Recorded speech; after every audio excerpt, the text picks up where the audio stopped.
কালকে ছিল বাপের বাড়ি পাড়ার কালী পুজো, কিন্তু কালকে বৃষ্টির কারণে তো বেরোতে পারিনি। আমাদের পাড়াতেও কালী পুজো ছিল, ওখানে পুজো দিয়ে শুয়ে পড়েছিলাম।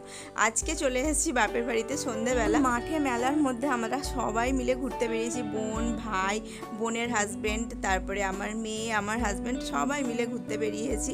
আর এখানে কিছু কেনাকাটাও করে, এখানে রাত্রিবেলা অনুষ্ঠান আছে, তাই তারই প্রিপারেশান চলছে। আর এখনও মেলা আছে, তাই ভাবলাম মেলা থেকে কিছু কিনি। চুড়ি, ক্লিপ এইসবই দেখছিলাম। এই যে চুড়িটা, এটা বোন দিয়েছে মেয়েকে, তো ওটাই হাতে পরিয়ে দেখছিলাম ঠিকঠাক হয়েছে কিনা। আর আমি বাচ্চাগুলোর জন্য খেলনা কিনছিলাম। ঘুরতে ঘুরতে দেখলাম এখানে এই গেমটা বসেছে, 3টে করে রিং দেবে, সেই 3টে রিং ফেলতে হবে, যে নম্বরে ফেলবো সেই নম্বরের গিফটটা আমার।